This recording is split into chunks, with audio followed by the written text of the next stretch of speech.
Audio Jungle.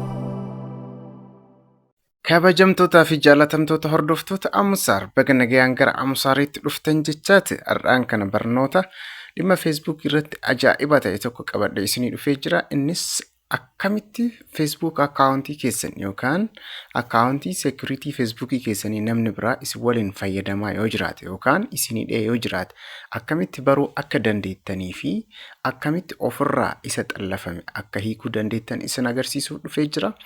Maamiltoonni chaanala kanaaf haarawaa taatan subscribe gochuun nu bira dhaabbadhaa jechaati. Warri duraan miseensa taatan immoo like share gochuun viidiyoon namoota hedduu bira akka dhaqqabu taasisaa isiniin jedha.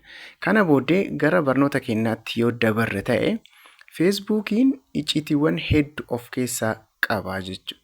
Isaan kana keessaa inni har'aan tana barnoota kanaan qabadhee isinii dhufee namni Facebook keessan xalafee fi akkasumas namni log out is waliin godhee is waliin fayyadamaa jiraate eessatti akka adda bahuu danda'u waliin ilaala. Asitti aappii Facebookii kanarra deemnee irra cuqaasuudhaan gara keessaatti ni seennaa jechuudha.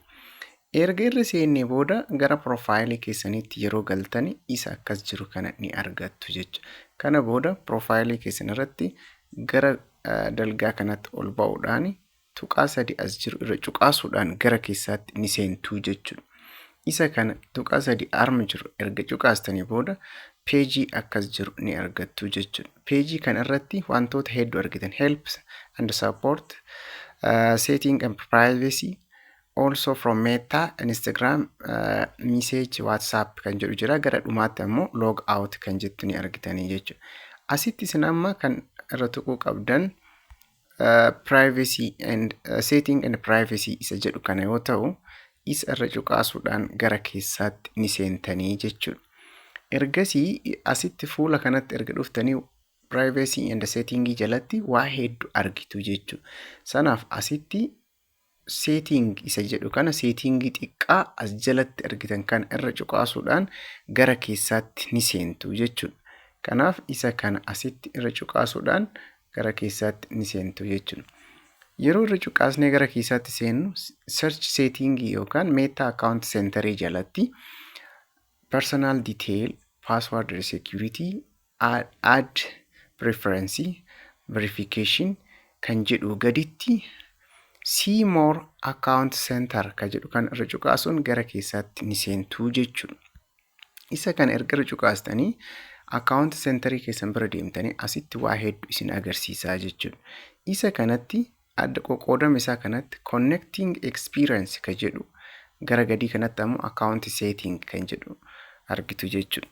Isa kana keessaa gara kanatti dhufuudhaan iddoo kanatti isa tokko irra cuqaasuun gara keessaa ni seentanii jechuudha. Inni kunis password and security isa jedhu kana jechuudha. Account setting jalatti password and security isa jedhu kan irra cuqaasuudhaan gara keessaatti ni seentanii jechuudha. Asitti namoota seenanii isin wajjin fayyadamaa jiraatan arguuf ni deemtu jechuudha. Irra cuqaasuudhaan gara keessaatti ni seennaa jechuudha. Sana booddee password and security kan jedhu gaditti log and recovery kan jedhu gaditti change password kan jedhu passwordii keessan jijjiiruuf two factors authentication kan jedhu kun security keessan cimsachuuf save log in bakka jedhu kanatti bakka itti save gootanii jechuudha. Garuu iddoon itti check up itti hojjettan isii kana jechuudha. Isiin kun security check up kan jedhu jalatti maal argitu security and check up kan jedhu review security issue running by check across app device and emails sent kan jedhu kana ni argitu. Isaa gaditti wantoota 4 ni argitu jechuudha. Isaan hundaayyuu tokko tokkoon yeroo biraa itti seennee ilaaluu ni dandeenya. Garuu asitti har'aan kana where you logged in kan jedhuu fi log in alert kan jedhu recently email kan jedhuu fi security check up kan jedhu kana keessaa where you are logged in kan jedhu kana irra tuquudhaan gara fuula duraatti deemnaa jechuudha. Barnoonni keenya kaadhaa isa kana waan ta'eef. Kanaaf iddoo kanatti erga isa biraan baane kana irra tuquudhaan gara keessaatti ni seenaa jechuudha. Ni seena. Kanaaf iddoo kanatti maal argitu? Isa kana irra tuquudhaan gara keessaatti ni seenta. Where you logged in kan jedhu jalatti see what device are used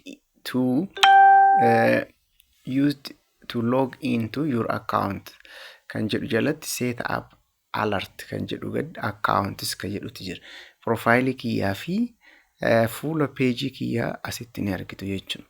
Kanaaf fakkeenyaaf profaayilii kiyya irra tuqxanii yoo gara keessaa seentanii namoota kanaan dura log godhan isin agarsiisaa jira. Currently ammaan tana gidduu kanatti kan argitan kun fuuldura kanatti device kan jettu kun kalerii magariisaan tuqamtee jirti. Isin device currently ammaan tana ani itti fayyadamaa ta'uu isaa isin agarsiisaa jechuudha. Inni kun immoo isa kana eega maqala Itoophiyaa kan jedhu duratti isa ni argitu.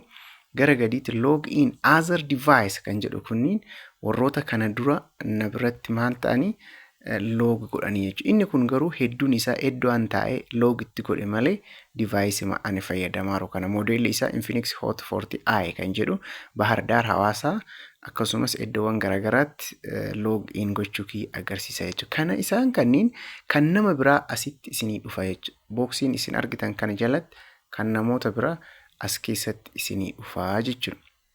Kanaaf kana booda maal gootu gara gadii kanatti dhufuudhaan gara gadii kanatti select device to logged out kan jedhu kana irra tuqxu jechuudha. Isa kana erga check gootanii device namni isin waliin log godheera hubattan as gadi dhufuudhaan isa kana tuqxanii gara fuula duraatti deemtanii jechuudha. Asitti log out on device kan jedhu jalatti select all kan jedhu tuqxanii kana keessaa hambistan yoo jiraate hambisuun ni danda'ama. Select all yoo jettan hunda isaati. Garuu deselect jettanii isa barbaadan qofa keessaa delete godhuunis ni danda'ama jechuudha. Kanaaf anamma hunda isaatu baasuu waan barbaadu select all kan jedhu ni tuqa.